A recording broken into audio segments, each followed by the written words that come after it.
Welcome to Naked Real Estate, the barrier-free experience. Today's video is about how to identify a great buyer's agent. And what got me to create this video was I was always thinking, it's how do you know if your supplier or vendor is actually really great at what they do, or you just don't know any better, that they actually suck, but because you've been using them and they've been making the minimum quota, that you're content with them. So that's what made me create this video, is really identifying, in my personal opinion, the three major things that any great buyer's agent will do. Number one trait that I think any great buyer's agent does is he will say no to his client. So for example, the client who only qualifies for $300,000, but he wants to look anyways at a house that's worth $350,000, hoping that his realtor, the awesome negotiator, is going to knock off $50,000 off the price. Chances of that happening? Fat chance. So the realtor should be saying no to the client, but not just being rude and saying no, but giving him an explanation of why it doesn't make sense. Second quality or skill that I think a great buyer's agent has is he asks more questions about 80% of the time and spends about 20% of the time showing houses.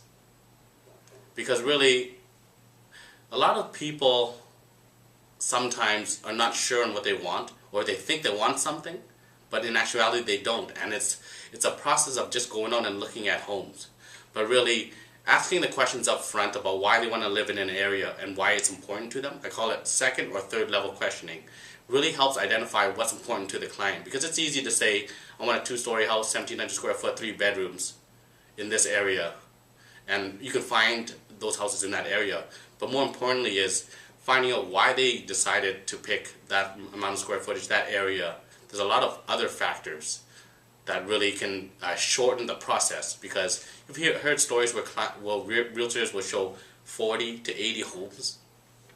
I have yet in 7 years to show 40 homes. Usually by that time, I stopped working with the client already, and that's probably around 30, 35 homes. Because really, it's not the failure of the client that they couldn't find the home. In my personal opinion, it's the failure of the realtor to ask effective questions, to really extract out what type of home are they looking for, or what kind of home they haven't seen yet. Because sometimes the home that they're looking for doesn't exist in their price range, and the buyer realtor needs to say, hey, Mr. and Mrs. Buyer, with the champagne taste on the beer budget, what you're looking for doesn't exist. And by me driving you around looking for the ghost house, it's a waste of my time, and it's also a waste of your time. So yeah, I think that's the second thing, is a realtor who spends a lot of time asking questions. It will definitely shorten your home buying process. And the third thing a great buyer's agent does is he gives his client a reasonable expectation of how the home buying process will go. So for example, I tell my clients, we're going to go out 3 outings. Each outing we're going to look at 5 to 7 homes, because any more than 7 homes, it just becomes a blur and you're not going to remember which home you saw. So I like to show it in short bursts, and really it's the process of elimination. The first time we're going to go out, we're just going to see a bunch of homes, get a feel for square footage and for home designs. And from there on, each time that we go out, it's going to be more refined and more of what you want. But until we actually go out and see and get a feel for areas and feel looks and stuff, the buyer most of the time doesn't know. And really, on the third showing, we should already be narrowed down to what type of home that you'll be seeing or wanting to buy. I should have already found it for you. Does it happen all the time? No, it doesn't happen all the time on the third outing. But most of the time it does happen like that. Sometimes it's just a slow market with low inventory, and we can't find the home. But me as a realtor, I've seen hundreds of homes. I know if your home exists or it doesn't exist. And I can easily say, yes, we can do that, let's go look for it, or no, we can't.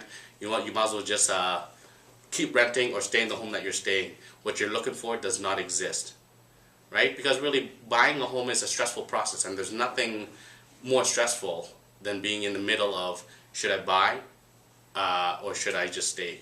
Right? It's better just to know we're buying or we're not buying. And I think that's what a great buyer's agent does, is they basically tell you you're either moving forward or you're staying where you are. But at least you have closure to where your life is at. Thank you for watching this video. Hopefully you find that information helpful. My name is John Su, Naked Real Estate. Thank you.